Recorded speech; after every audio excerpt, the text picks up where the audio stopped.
अपनी असलियत जांचना हो ना तो ये देख लेना कि तुमने गुरु किसको बनाया, तुम्हारा गुरु कैसा है, तुम्हारा आदर्श कैसा है। तुम्हारा गुरु इतना गंवार है कि वो बोल रहा है कि हम पटाखे जलाएंगे, थोड़े से पटाखे जलाने से हो क्या जाएगा, क्योंकि उसको क्लाइमेट चेंज का सीन पता है।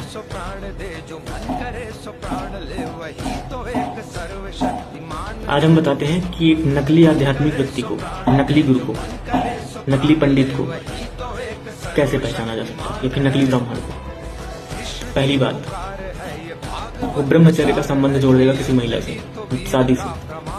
ब्रह्म से नहीं जोड़ेगा, वो बोलेगा महिला से दूर रहो, तभी तुम ब्रह्मचारी हो सकते हो।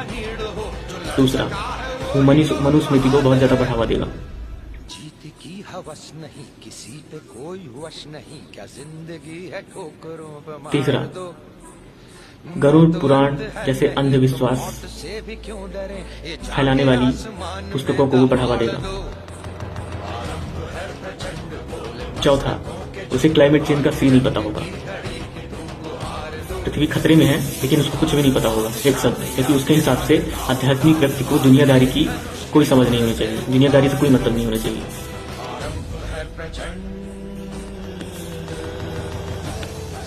पांचवा, बोलेगा अपने से बड़ों का सम्मान करो, लेकिन वो ये नहीं बताएगा कि बड़े यानी होता क्या है, बड़ा यानी अर्थ क्या है बड़े से होने से। छठवां, वो बोलेगा कि घर की महिलाओं को घर में ही रहना चाहिए, उन्हें ज्यादा आजादी नहीं देनी चाहिए, क्योंकि उनके पति उनके भगवान होते हैं। सातवां, कोई गंवार व्यक्ति उसके पास आएगा तो बोलेगा कि आप बहुत अच्छा कर रहे हैं, आप में कोई कमी नहीं है, बस आगे ऐसे बढ़ते जाइए, नाम जप करिए बस। आठवां, उससे तार्किक प्रश्न करोगे तो गुस्सा हो जाएगा, वो जवाब नहीं देगा, बोल देगा कि तर्क का कोई स्थान नहीं होता अध्यात्म में, जबकि तर्क के बिना अध्यात्म संभव ही नहीं है।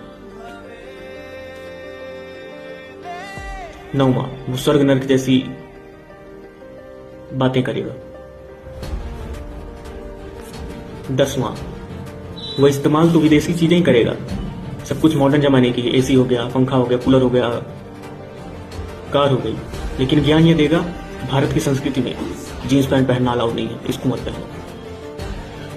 तो जीन्स पैंट अलाउड नहीं है तो पंखा क्यों इस्तेमाल कर रहे हो, ये तो नए जमाने का है ना। एसी वाली गाड़ी से क्यों चल रहे, पैदल चलो, रथ में चलो। मतलब पूरी तरीके से वो गलत के खिलाफ आवाज नहीं उठाएगा, नहीं आपको बताएगा कि उठाना चाहिए, बस आपको बस आरती पूजा इसमें उलझाए रखेगा। नाम जप करो, नाम जप से सब हो जाता है, नाम जप तो पूरी दुनिया करती है, तो सब आध्यात्मिक हो गए, सबको भगवान मिल जाएंगे क्या। तो फिर मीराबाई जो इतनी तपस्या की थी, उनको क्या अर्थ रहेगा उनकी तपस्या का, वो बस नाम जप कर लेती, उनको क्या जरूरत थी समाज के खिलाफ जाने की। इतना आसान है क्या आध्यात्मिक होना, इतना आसान होता तो पूरी दुनिया ही आध्यात्मिक हो जाती ना, बस नाम जप करने से। नाम जप का अर्थ तब होता है जब हमारा केंद्र अहंकार से संचालित नहीं होता, हमारा केंद्र आत्मज्ञान से संचालित होता है, न कि हिंसा, लालच, बुराइयों से। पहले हमारा केंद्र देखना होगा कि हम नाम जप तो कर रहे हैं, लेकिन लालच से कर रहे हैं या निष्काम होकर कर रहे हैं, बिना किसी भी गलत इच्छा की कर रहे हैं। लेकिन नहीं, बस ऐसे भगवा देना कि बस भगवान का नाम जप करो सब कुछ हो जाएगा, नहीं होगा भाई। तुम्हारे अंदर लालच भरा है, बुराइयां भरी हैं, हिंसा भरा है, और तुम्हारा नाम जब सफल हो जाएगा, कभी नहीं होगा। नाम जप के लिए तुम्हारा केंद्र सबसे पहले सही होना चाहिए। इतना आसान आध्यात्मिक होना होता ना तो मीराबाई को कोई नहीं पढ़ता, न ही गौतम बुद्ध को कोई पढ़ता, न ही उनको पूजता, न ही कबीरदास के दोहे पढ़े जाते। इतना आसान है आध्यात्मिक होना, तुम मत पढ़ो ना कबीरदास के दोहे, हिम्मत हो तो फाड़ के फेंक दो बुक से।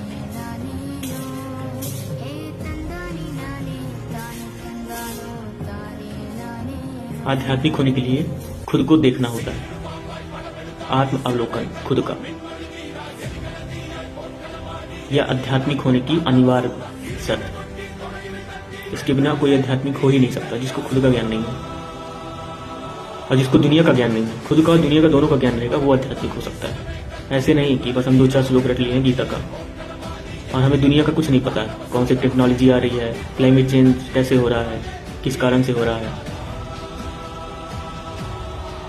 इंटरनेशनल रिलेशन कैसे चल रहे हैं, हमें ये सब कुछ ABCD नहीं पता है।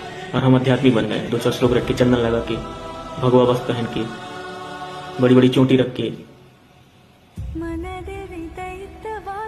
ऐसे ऐसे गंवार लोग हैं। बस दिवाली आई तो कहीं ऐसे दिया ले लेंगे, कहीं ऐसे ले लेंगे।